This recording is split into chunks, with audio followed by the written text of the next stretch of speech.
Okay, so how many of us have or know a Nicki Manaj song? Anybody? Anybody? Anybody? Okay, so I'm here to influence y'all on why Nicki Manaj is the queen of rap. So we're gonna start with a little bit of facts on Nicki Minaj. So her name is Onika Tanya Mirage Petty Mirage.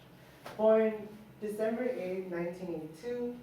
Mirage was 5 years old when her family moved to Queens, New York, from St. James, Port, Spain, Trinidad, and Tobago.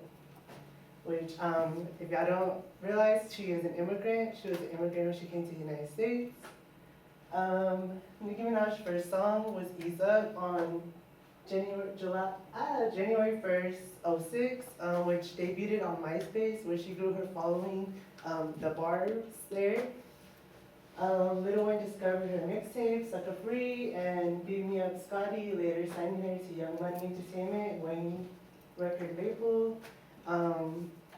Later working on the Playtime is Over, making sorry y'all. Making her more noticeable on social media. So, influence. Nicki Minaj's influence is grown through style, brand endorsements, musically influence, and then a role model to many. So, with the hair and the appeal and the body, as you can see here, we have Nicki Minaj and then Cardi B. As you can see, Nicki Minaj did this look first, influencing Cardi B. With her hair and style, she's very much sex appeal, I would say. Very low clothing, with the bust downs, 40-inch weaves. Brand endorsements. Fendi is one very known in her Chung Ling song, where she says, "Bentley tints on them, Fendi prints on them." And basically, Fendi got a lot of traction from that line, with many IG models like the Claremont twins starting to wear Fendi because Nicki Minaj said it in one song. So her influence grows with brands, with social media, with influencers influencing her and other brands, making them a collaboration. Later on, Fendi collabed with Nicki Minaj, giving her a clothing line, giving her a network of $10 million, I think she earned from that. Role models, she is a role model to women, people in the LGBTQ, and baddies and bars. So if anybody knows the bars, they know she has a very strong fan base, and they ride and die for her on social media and on the charts.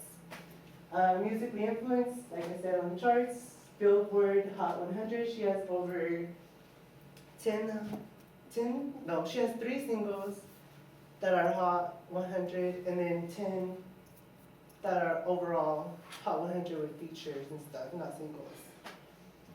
Nicki Minaj also fights for streaming views, so she fought with Taylor Swift along with many other artists fighting for streams to count as like album sales. So she's one of the main reasons that many of your new artists were able to come up, like Megan Thee Stallion, even like Lil Pump, very different genres. So her and Taylor Swift, shout out.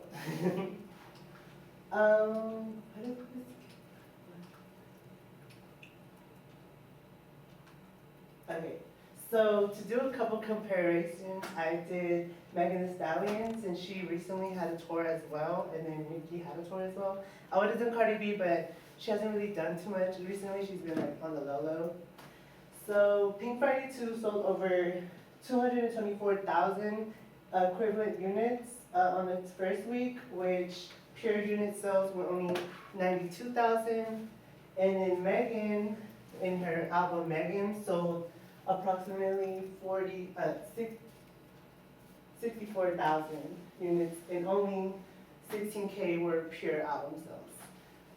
Nominations were 559, won 213, which, to be fair, she has a longer career track than Megan, so, but Nominations, Megan is 133, 158, which if you look at them, it's kind of half and half. So to think, it's kind of half and half. Awards, she has 47, Megan 32. Megan has 3 Grammys though.